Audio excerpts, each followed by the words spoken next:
Ladies and gentlemen, welcome to another episode of the Storybox, where I, your host, Jay Phantom, has the utmost privilege and honor to unbox the amazing stories of some incredible people from all walks of life and experiences. I'm delighted and grateful that you're here today. Now let's dive into the Storybox and hear more about our guest today. Well, everyone, I'm delighted to welcome Dr. Holly Richmond to the Storybox podcast today. Now, Dr. Holly is one of the North America's leading sex therapists, serving women, men, couples, and gender diverse individuals for relationship and sexual issues. She counsels a broad range of clients, including Hollywood's elite and prominent corporate clientele, and offers consultation services with psychotherapy interns and other therapists. Dr. Holly works from a sex-positive approach, meaning all sex is good sex as long as it's consensual and pleasurable. She is committed to helping her clients feel better, mind and body, not just believe differently. Her therapeutic relationships are built on strong rapport, trust, non-judgment, and acceptance, though she is directive and results-orientated. Not simply supportive, her objective is to help clients meet their goals and move through the therapy process as quickly as possible.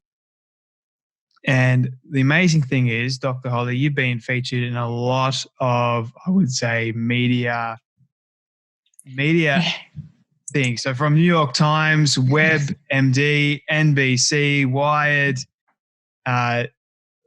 Venture Beast, Shape, and the list is going on. Let me just FHM, Pop Sugar, Vice of all, Newsweek, InStyle, and Netflix.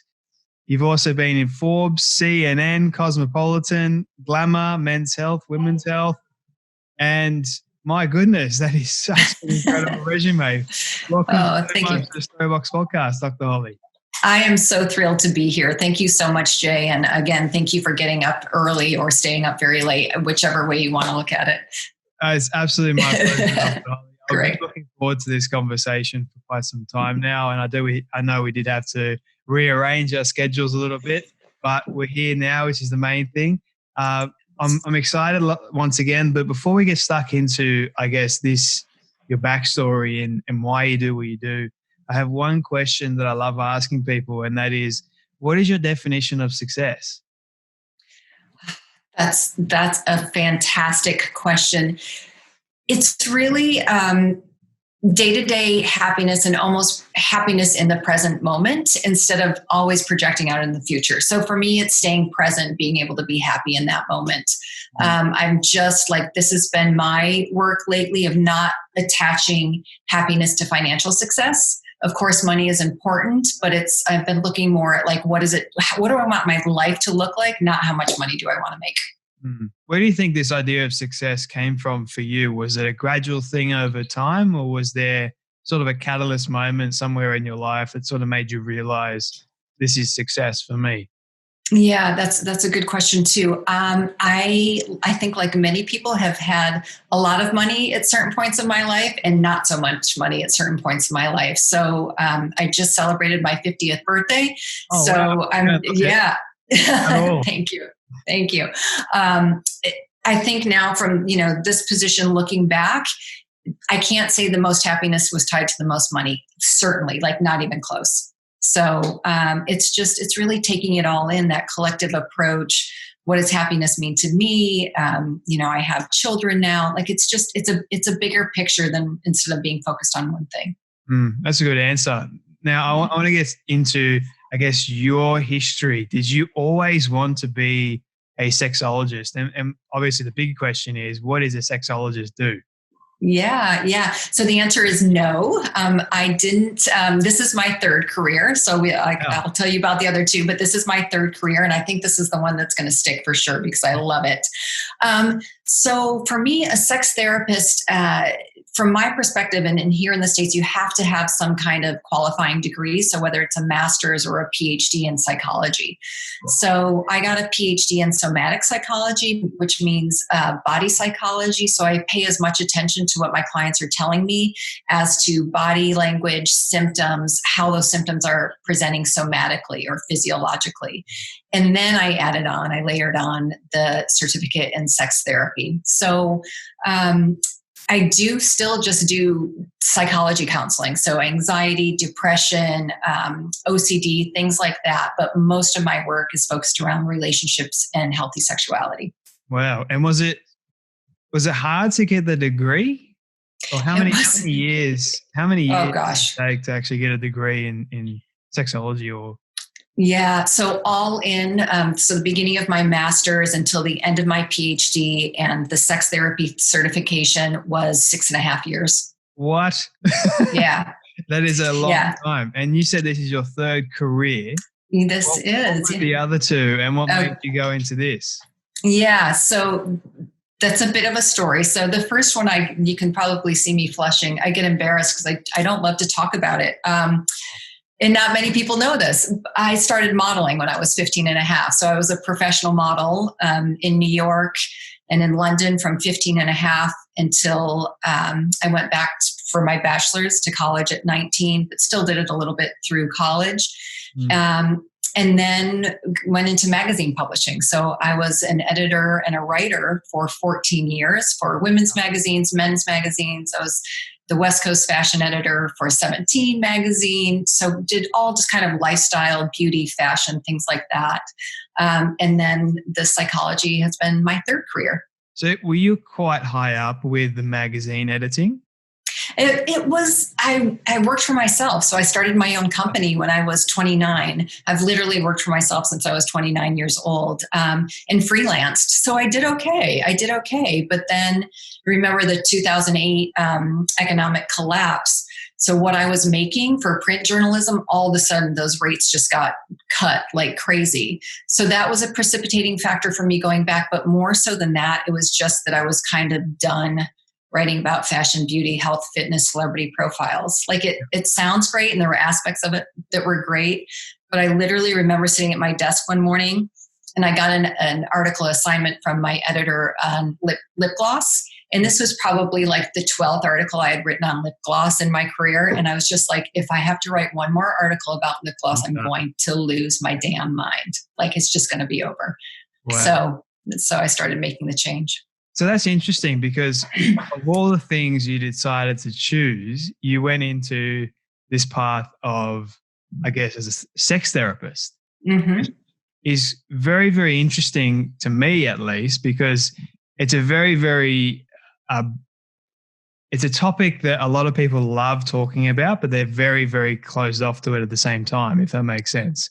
So it's kind of like very nerve-wracking for a lot of people to open up about their sexual relationships and intimacy and all that sort of stuff. So why did you choose being a sex therapist?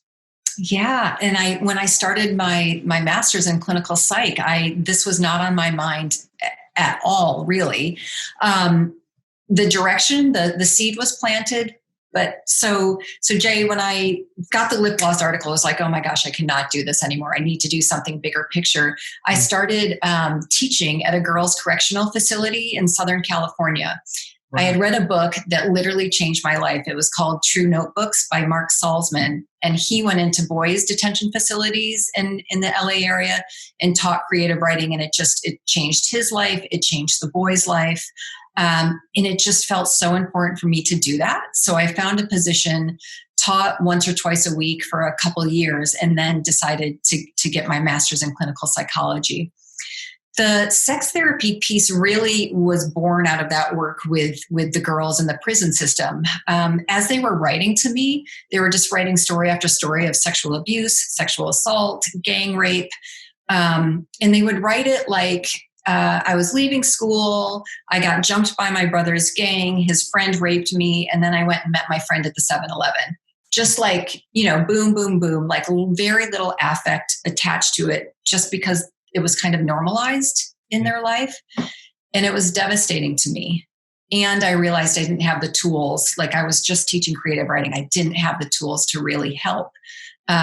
So in graduate school, I chose to do my 3,000 hours at a rape crisis center. So that's really, that was the beginning of this. That sounds like a massive challenge and quite eye-opening to me. It was. It's such an emotional turmoil experience having to hear someone go through that. And then they're telling you it's kind of normalized in their life. Right. So how does someone actually help a person get over that? I mean, that seems like a massive hurdle to get across. It is. And I think one of the lessons I learned as a younger therapist was I was trying to help them get over it. And you never can. Like, for most people who experience any kind of sexual trauma of that nature, there's no getting over it. It's a getting through it, seeing how you might come out stronger on the other side, the gifts you can give to other people, really taking the judgment off yourself. It's amazing. And this is not just about women, but how often the survivor herself or himself gets blamed. And I think with the Me Too movement, we're starting to say, hold on a minute, it's not the survivor's fault. Like, we really need to start putting the blame where it belongs, which is on the perpetrators. So I hope there's been a little bit of a sea change with that, but it really is just, so many survivors are like, oh, I shouldn't have been in that neighborhood. Why did I get so drunk? The only reason people get raped is because there was a rapist present, right? You know, most people who would see a young drunk girl would help her. Yeah. Exactly. So it's just giving that perspective. Yeah, that's good. In your perspective, and having done a lot of sessions with a lot of different people, I'm curious to know, in your opinion, what do you think causes someone to rape another person? Oof, my gosh. It's almost always about power and control. But we have to examine the sexual lens, because if it was just about power or control, they could beat them up, they could rob them, right? But it's a sexual assault, which by its very nature is more intrusive. It's bodily, it's mind, and it's body. You've probably heard this phrase, hurt people hurt people. Yep. So a lot of times perpetrators have been sexually abused or assaulted in their past, and then that chain just continues on and on and on. And that's not an excuse. We all have free will. We all know the difference between right and wrong. Again, I think societally we're really learning to put the blame where it belongs, and perpetrators are now in a lot of ways getting what they deserve. Weinstein, for example, you know, in prison now. So it's finally, I feel like we're getting the results that we want. Why do you think it's taken so long, in your opinion, for society to actually get on board with, okay, this needs to actually change, we need to do something about this? Because it's almost like when a woman comes out and says that I've been sexually abused by a man, where's the evidence? Right. Are you going to believe, who are you going to believe? So there's always that question of, it's questionable doubt. Really. Right. So how do you know if someone has actually been sexually abused? That's a great question. And I don't think we ever can. I can tell you, like, the rates of false reporting are under 5%. So I think the patriarchy, I'm just going to put it at that, the powers that be love to say, oh, it's probably a false accusation because she wants money because of this and that. The research shows us that it's a very small amount. And in the he said, she said, many times the he said is in a much higher position of power or money. And it's hard to prove these things, right? So, and over 85% of survivors know their perpetrator. So let's say that she went on a date with him, and let's say she went back to his room. You know, what's the jury going to do with it? Yeah, but you said you went back to his room. So it's not easy. But I think the collective voice of the Me Too movement helped people see, like, really, we need to believe women. We need to believe men who have been assaulted. There's really no good reason to press charges if you weren't. It's a hell of a battle. Like, it's horrible for any survivor that's ever been through the legal system trying to fight this. You would not sign up for this unless this was the truth. No. And it's been interesting for me because I've been doing some research and learning more about the law and what is justice and how justice plays into the law. And it's interesting because we make laws that don't have a just outcome for a lot of people. I want Yeah, to that's a great thought, though. shift the conversation to more about this topic of love and what is love important for sex? So what do you believe about that? Yeah. So I'm just going to wrap up that conversation. So my work with survivors was hugely important. And I got to a point where, I cannot do this 24/7. Like I love my work with survivors. It's probably 50% of the work I do now. But the sex therapy certification let me treat arousal problems, erectile dysfunction, pain during sex, fetishes, couples problems, low desire, all of these things. So like more of that holistic view of human sexuality rather than just through the lens of sexual trauma. So love, oh my gosh, love and sex. Can you say that question again?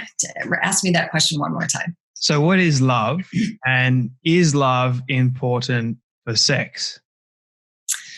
Oh my gosh, what is love? Well, we know love is not a static state. It's not, I don't think it's something you feel. It's really, you can't quantify it. It's behavior, it's feeling. It's all of those physiological cues we get. It's putting someone at least on the same level as yourself, or sometimes even above yourself, and still having that piece of self-care. Is it necessary for sex? 100% no. But from everything I've heard and everything I've experienced in my life, when it's present during sex, it makes sex that much better. It's an interesting thought, because if we were to unpack love, I've been told all my life that in order for you to have best sex you've ever had, you have to fall in love with that person, because there's a deeper understanding of them. It's a deeper connection. So that's interesting that you said that in order to have sex, you don't really need to have love. It's very fascinating. So how does that play is intimacy a similar thing, or is intimacy a difference with love and sex? Yeah, that's a great question. And I want to say intimacy, love, and sex have to be defined by the individual themselves. So how I define it is going to be different than how you define it. So sex, we're really pulling back on that definition of penetration. Anything. For a lot of us, it's like, oh, it's only sex if there's penetration involved. And now, at least through the sex therapy lens, sex is from start to finish, foreplay to aftercare, all of these things, which is part of intimacy, which can be part of love. Intimacy, I think intimacy, if you've probably heard this too, if you break that word down, it's into me see. Right? It's like a looking, like you see me, I see you. It's about more than this physical body. It's about our passion, our expression, who we are as people, what we bring to the table, what we bring to the bedroom. So intimacy, I think, is compassion, connection, being able to communicate well, and feeling cared for. So how does someone actually, I guess, have good sex in the first place? Like, is it this education, does that need to be involved, or are we just primal instincts designed to just go at it in very raw terms? Yeah, I think that's a great question. It can work that way. It works much better with sex education. And I want to just back up a little bit and say, for some people, they would only be able to have good sex if they were in love with the person. For other people, they can only have good sex if they barely know the person, right? Because there's a level of vulnerability when you have sex with someone you love versus having sex with a stranger. Like, I don't really care what you think of me. So some people need to have that no vulnerability space because it's just sex is too much for them, and they prefer it that way. Back to the sex education. Since, the advent of porn really being online and so accessible, we've seen a downtick in sex education and an uptick in what, young people especially think sex should be. Yeah. And they think it's much more performance-based than pleasure-based. So that's the duality that we're working with. Porn is all about performance. These are literally actors. They're lit well. The film is edited and cut. They've just, they've got all the bells and whistles. Versus pleasure is not performance-based. It's just what feels good to you, what feels good to your partner, which is going to be different than what feels good to her friend, what feels good to me, what feels good to my partner, right? So like pleasure is a very personal experience. I'll get to the porn epidemic in a moment because I feel like that is a huge problem in society today. So what age do you believe is the appropriate age to learn everything they need to know about sex? From the sex education point of view, it should probably start around 13 in the schools. I don't know what's happening in Australia now, but we basically don't have it here in the US anymore. And if it is, it's just like basic anatomy. It's about the egg. It's about semen. It's about periods. It's about condoms. Yeah. Right? That's about it. It's a lot of don't do this. It's nothing about pleasure. So why do you think it's a lot of don't do this? And I have another curious question. It just came back to me actually. Mm-hmm. So this idea of connection and sex, like we mentioned before, in order to, like for some people, they just want to have sex and not feel attached to that person. Is that actually possible though? Because when you have sex, it's like two people coming together as one. It's a very deep. So can that person like not fall in love when they actually have sex, or is that not possible? Oh, it's absolutely possible. And that's what, the sex industry thrives on, right? Yeah. So it's about having pleasure for pleasure's sake. Of course, being kind and compassionate, whatever your partner wants, like having the agreement be explicit about what both people want out of the exchange, whether it is just sex or whether there's a deeper meaning to it and something after that. Because when I was in school, I was exposed to porn at age 12. Now that was a huge curious thing for me because I was interested in the human body, specifically the female body, and I was like, okay, well this is fascinating, and it drew my interest into it. And nowadays we're seeing with the advent of, I guess, websites, the whole bit, it's easily accessible for a lot of young people. And in schools nowadays, they're not really educated properly on it, here in Australia that is, on proper sex and how to perform and intimacy and the whole bit. And they get their education now from porn. And so we have a lot of all this performance anxiety as a result of it. We have a lot more sexual abuse because literally porn is violent. There is a lot of violence associated with porn. And it's sort of like they have all these issues that stem from watching porn. Because I had the same problem growing up. But then when I learned to get over it and transition my thought process differently, it changed my perspective, changed everything for me. So what strategies, in your opinion, would you give to a young person that is struggling with porn at the moment and needs help? And why should we not watch porn? Oh, that's a tough question. There's so many things I want to say right now. For a young person, like if we're talking a 13, 14-year-old, yeah, they probably shouldn't be watching porn, but we know they are. I think some of the most recent research said 9 or 10 years old is the first exposure to porn, which is shocking. So again, it comes back to that education piece, and that now has to be on the parents. So I think if we're going to pull away from porn for these very young people, the onus is on the parents to have those difficult conversations with your tweens before you think they want to, but you have to tell them yes about pregnancy, yes about pleasure, about what they can expect from their bodies, about how to treat their partner.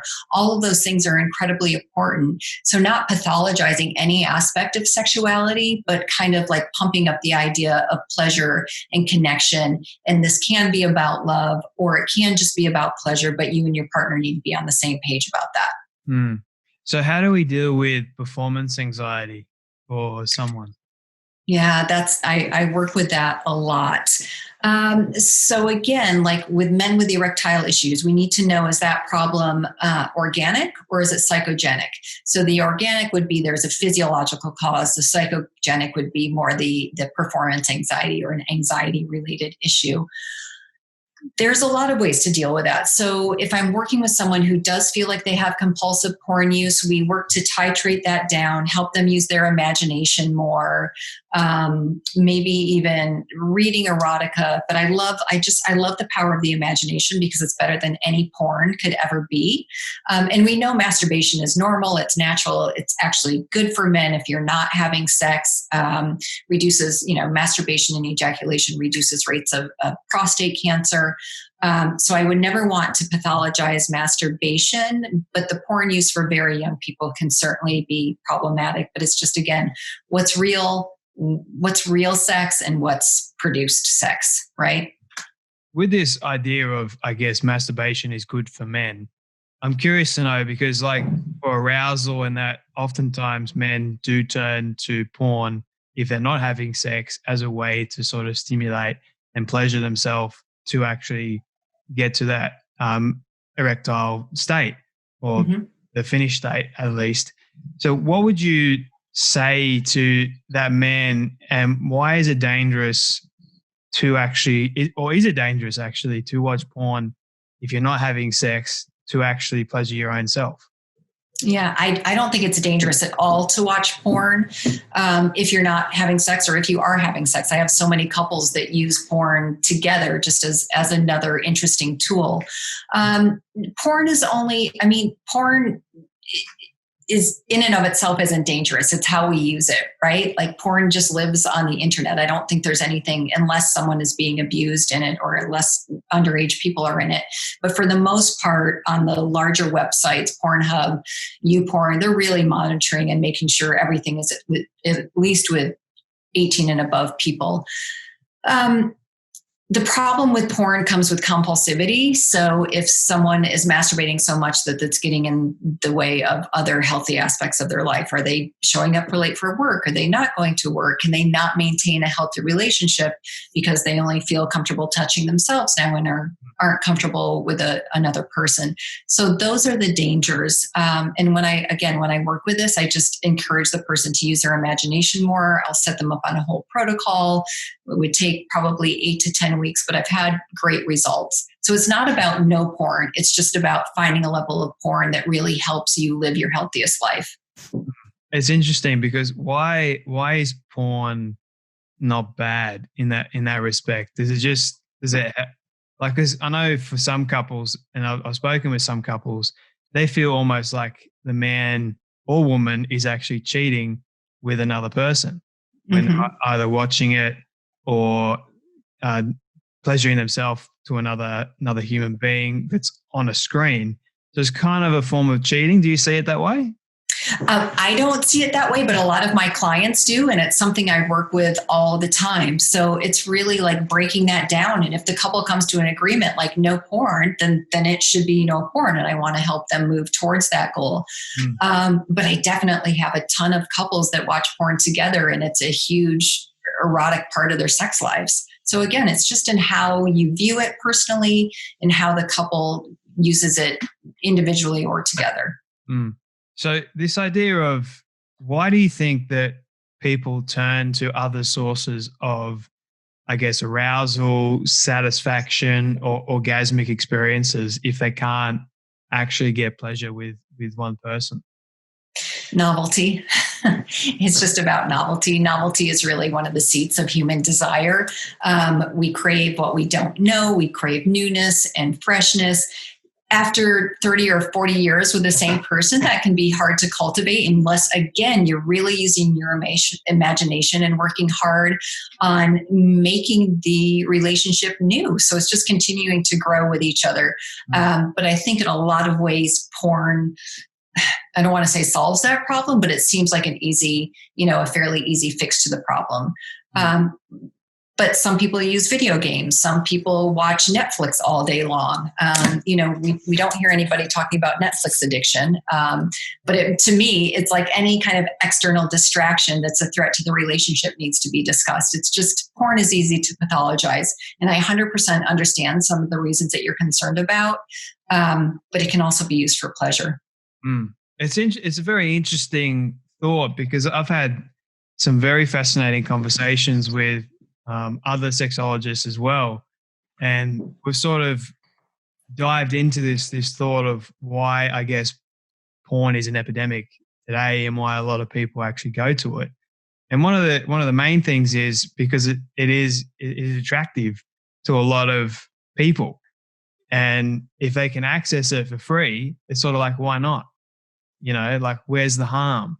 And they don't really see the neurological pathways that right. It changes.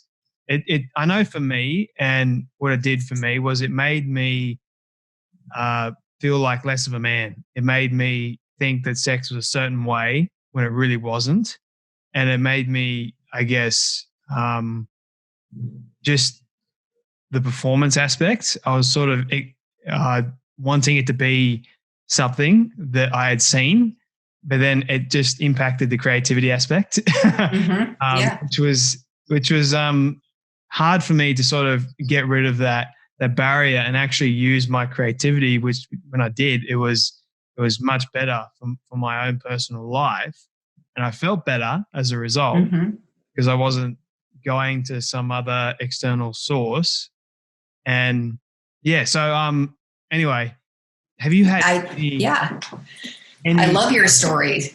Yeah, it's like I was just unhappy. Like I've kept going back to this source that it didn't make me feel good after, if that made sense. Like it was like this repetition of constant feeling like I needed to use porn as a way to make me feel good, if that made sense, make me feel like a man, or educate me, but it wasn't that at all. So it's just an interesting thought process with this whole idea of porn, and I appreciate you sharing your thoughts. Yeah. Yeah, because I like hearing the different perspectives, and then people can make a choice whether or not they want to believe which side. So have you had any challenges or difficulties being a sexologist? No, I don't think so. So far, so good. It's been, some days are tough. High conflict couples, that's always, those are always hard to work with because I want people to be happy and to leave feeling good. Some relationships can't, there's no saving them. So the right thing, the best thing is for people to separate. And that's hard. But there's really so far nothing too much yet. And yes, the porn is a very divisive issue. So it's something that I'm dealing with all the time. But I think where you started when you were introducing me, like my sex positive approach, all sex is good sex as long as it's consensual and pleasurable.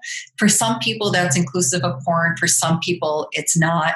Your story is very, it's just spot on for what can happen and what can go wrong. So again, I wish you had had the education at 11 or 12 that, hey, porn is just a movie. That's literally not real. If you want to watch it just like you would watch Star Wars or anything else for the entertainment value, great, but do not translate that into real life or real relationships because it won't work.